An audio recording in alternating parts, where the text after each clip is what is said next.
ආයිබෝවන් studio health YouTube නාලිකාවට ඔබ සැම සාදරයෙන් පිළිගන්නවා. අද මම කතා කරන්න යන්නේ අපි බොහෝ දෙනෙකුට වදයක් වෙලා තියෙන කරදරයක් වෙලා තියෙන රෝගයක් ගැන. ඒ තමයි පීනස රෝගය. ඉතින් ඔයගොල්ලෝ දන්නවා විශේෂයෙන්ම පීනස රෝගය තියෙන අය මේක කොච්චර වදයක්ද කියලා. එහෙම නැත්නම් කොච්චර කරදරකාරී රෝගී තත්ත්වයක්ද කියලා. අනිත් එක තමයි මේ පීනසයේ තියෙන අයට මොනවා කළත් මේක හොඳ වෙන්නේත් නැහැ.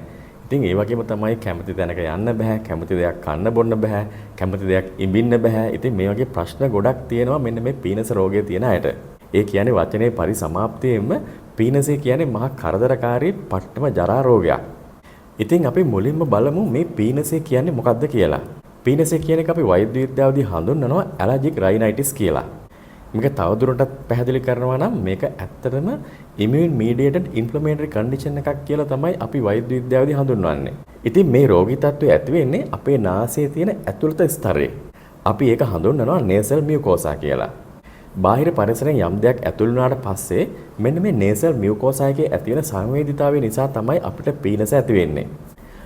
උදාහරණ විදිහට අපි බාහිර පරිසරයේ තියෙන දූවිලි, ජල වාෂ්ප, සීතල වායුව, රසායනික ද්‍රව්‍ය, දුම් වර්ග, ඒ වගේම සත්තුන්ගේ ලෝම, මල්වල පරාග, ඒ විතරක් නෙමෙයි අපේ ගෙවල් ඇතුලේ තියෙන දූවිලි වල ඉන්න house dust mite-ලත් මෙන්න මේකට බලපානවා. අපේ ගෙවල් ඇතුලේ තියෙන දූවිලි වල ඉන්න ජීවින් කොටසක් තමයි house dust mite කියන්නේ. ඉතින් මේ වගේ බාහිර පරිසරයේ තියෙන බොහෝ සාධක නිසා අපිට පීනස තත්ත්වයන් ඇති වෙන්න පුළුවන්. හැබැයි මේ වගේ දේවල් හැමෝටම ඇතුල් වුණා කියලා පීනස තත්ත්වයක් ඇති වෙන්නේ නැහැ. සාමාන්‍ය කෙනෙක්ට මේ වගේ දෙයක් ඇතුල් වුණාම වෙන්නේ සාමාන්‍ය කිවිසුමක් දෙකක් ගිහිල්ලා මේ තත්ත්වය හොඳ වෙනවා. හැබැයි පීනස තත්ත්වෙදි වෙන්නේ අර කිවිසුමක් දෙකක් ගිහිල්ලා මේක නවතින්නේ නැහැ. මේක ටිකක් උග්‍ර විදියට මේ ක්‍රියාව වෙන්න පටන් ගන්නවා. මොකද පීනස රෝගියෙක්ගේ මේ සාමාන්‍ය කෙනෙක් වගේ නෙමෙයි නාසයේ තියෙන ඇතුල් ආස්තරණය සාමාන්‍ය අනිත් අයට වඩා ගොඩක් සංවේදී. මෙන්න මේ සංවේදීතාවය නිසා තමයි මේගොල්ලන්ට මේ රෝග ලක්ෂණ වැඩිපුර එන්න පටන් ගන්නෙ. ඉතින් මේක තවත් වෛද්‍ය විද්‍යාත්මකව පැහැදිලි කරනවා නම් අපි හිතමු යම්කිසි ඇලර්ජන්ට් එකක් එහෙම නැත්නම් යම්කිසි බාහිර පරිසරයේ තියෙන දෙයක් පීනස් රෝගියෙක්ගේ නාසයට ඇතුල් වුණාට පස්සේ එයාගේ නාසයේ තියෙන ඇතුල් ආස්තරණය සංවේදී වෙලා IgE එහෙම නැත්නම් ඇන්ටිබොඩිස් හදන්න පටන් ගන්නවා. මේ විදිහට IgE කියන ඇන්ටිබොඩිස් එහෙම නැත්නම් ප්‍රතිදේහ හදන්නේ අපේ සාමාන්‍ය ප්‍රතිශක්තිකරණ පද්ධතියේ තියෙන ප්‍රතික්‍රියාවක් විදිහට. මේ විදිහට හදන IgE කියන ප්‍රතිදේහ අපේ නාසයේ තියෙන ඇතුල් ආස්තරයේ තියෙන මාස් සෛල එහෙම නැත්නම් මාස් සෙල්ස් එක එකතු වෙනවා. මේ විදිහට මාස් සෛල වලට ඇන්ටිබොඩිස් එහෙම නැත්නම් ප්‍රතිදේහ බැඳුනට පස්සේ මාස් සෛල වලින් හිස්ටමින් කියන රසායනික ද්‍රව්‍ය නිකුත් කරන්න පටන් ගන්නවා. හිස්ටමින් විතරක් නෙමෙයි ලියුකෝට්‍රයන්ස් කියන ඉමුන් මීඩියේටඩ් කෙමිකල්ස් එහෙම නැත්නම් රසායනික ද්‍රව්‍යත් මෙන්න මේ විදිහට මාස් සෛල වලින් නිකුත් කරන්න පටන් ගන්නවා. මෙන්න මේ විදිහට නිකුත් කරන මේ රසායනික ද්‍රව්‍ය නිසා තමයි අපිට පීනස රෝගයේදී ඇති වෙන රෝග ලක්ෂණ ඇති වෙන්නේ. ඉතින් ඔයගොල්ලෝ දන්නවනේ මේ පීනසෙදී ඇති වෙන රෝග ලක්ෂණ මොනවද කියලා. සමහරුන්ට කිවිසුම් යනවා, සොටු දියර ගලනවා, ඔළුවේ කැක්කුම ඔළුවේ බර ගතියක් ඇති වෙනවා, ඇස් කන් නාසය කසන්න පටන් ගන්නවා, උගුර කසන්න පටන් ගන්නවා. සමහරුන්ට දැඩිව ඔළුව කැක්කුම ඇති වෙලා වමන යන්න උනත් පුළුවන්. සමහරුන්ට පොඩි කැස්සක් උනත් ඇති වෙන්න පුළුවන්. ඉතින් මේ විදිහට පීනස තියෙන රෝගීන්ට මේ රෝග ලක්ෂණ කීපයක් හෝ එකක් දෙකක් උනත් තියෙන්න පුළුවන්. සමහරුන්ට මේ පීනස රෝග තත්ත්වය ඇති වෙන්නේ අවුරුද්දක කාලයකට විතරයි. ඒ කියන්නේ ගස්වල මල් පිපෙන කාලයට වෙන්න පුළුවන්, සීතල හුලගහමන කාලයට වෙන්න පුළුවන්, එහෙම නැත්නම් දූවිලි වැඩිපුර තියෙන කාලයට වෙන්න පුළුවන්. මේ වගේ සමහර වෙලාවට අවුරුද්ද හැමදාම නැති වුණාට අවුරුද්ද යම්කිසි කාලයකට විතරක් සමහරුන්ට මේ වගේ පීනස රෝගී තත්ත්වයන් ඇති වෙන්න පුළුවන්. හැබැයි සමහරුන්ට අවුරුද්ද පුරාවට මේ තත්ත්වය තියෙන්න පුළුවන්. උදාහරණයක් විදිහට අර මං කියවනේ අර gedara තියෙන දූවිලි වලට ඇලර්ජි වෙලා සමහරට මයිට් ආව නිසා ඇති වෙන පීනස් තත්ත්වය තියෙනවා කියලා. අන්න ඒ වගේ පුද්ගලයන්ට සමහර විට අවුරුද්ද පුරාවටම මේ රෝගී තත්ත්වයන් තියෙන්න පුළුවන්. ඒ වගේම තමයි සමහරුන්ට ඒගොල්ලෝ කරන දේවල් නිසාත් මේ පීනස තත්ත්වය ඇති වෙන්න පුළුවන්. උදාහරණයක් විදිහට කර්මාන්ත ශාලාවල වැඩ කරද්දී ඒ තියෙන රසායනික ද්‍රව්‍ය නිසා මේ තත්ත්වය ඇති වෙන්න පුළුවන්. ඒ වගේම ගාමන්ට් වල වැඩ කරද්දී ඒ තියෙන ඩස්ට් එක නිසා එහෙම නැත්නම් අර රෙදි වල තියෙන නූල් වර්ග නිසා මේ තත්ත්වය ඇති වෙන්න පුළුවන්. මම දැකලා තියෙනවා සමහර ගුරුවරුන්ට ඒගොල්ලෝ ලියන චෝක් වල තියෙන ඩස්ට් එකටත් මේ වගේ තත්ත්වයන් ඇති වෙනවා. ඉතින් මේ විදිහට අපි හැමෝටම විවිධාකාරයෙන් මේ පීනස කියන රෝගී තත්ත්වය ඇති වෙන්න පුළුවන්. ඉතින් අර මම මුලින් කිව්වා වගේම මේ පීනසට හේතු වෙන්නේ අපේ බාහිර පරිසරයේ තියෙන යම් යම් සාධක.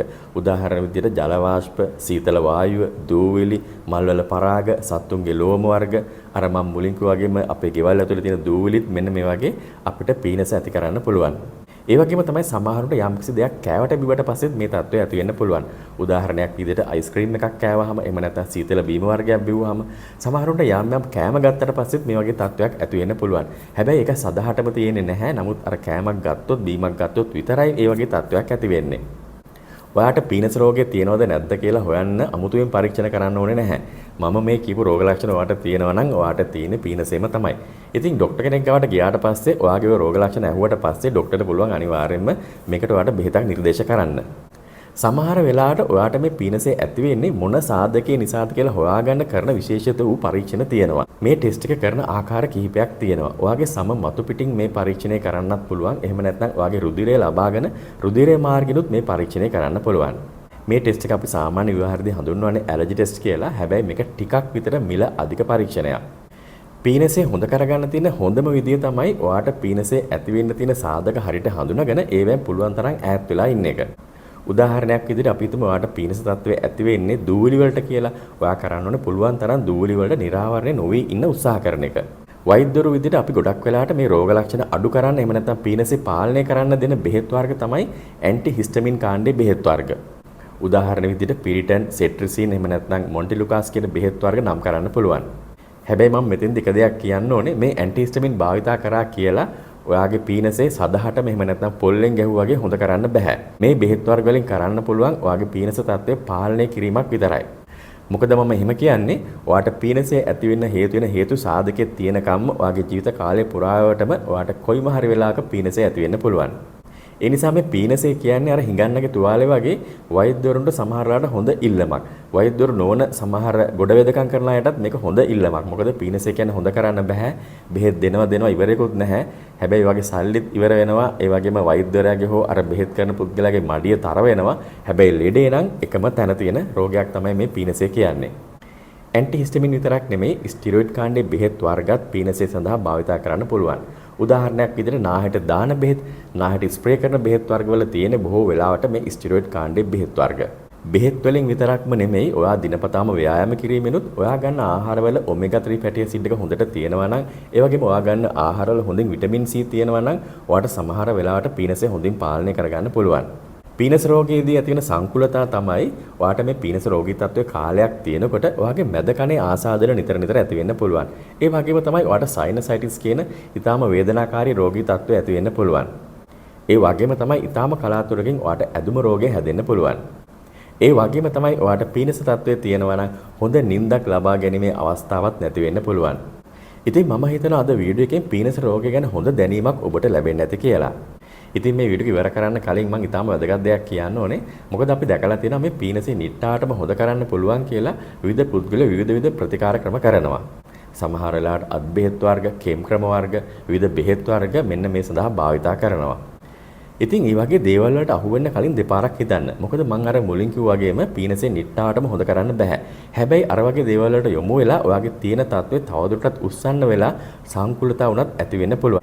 ඉතින් ඒ වගේම තමයි වැඩිහිටියන්ට විතරක් නෙමෙයි කුඩා දරුවන්ටත් මේ පීනස කියන රෝගී තත්ත්වය ඇති වෙන්න පුළුවන්. කුඩා දරුවන්ට බෙහෙත් ගන්නකොට ඒ ගැන අත්දැකීමක් දෙන පළපුරුද්දක් දෙන වෛද්‍යවරයෙක් තෝරගන්න පොඩ්ඩක් සැලකිලිමත් වෙන්න ඕනේ.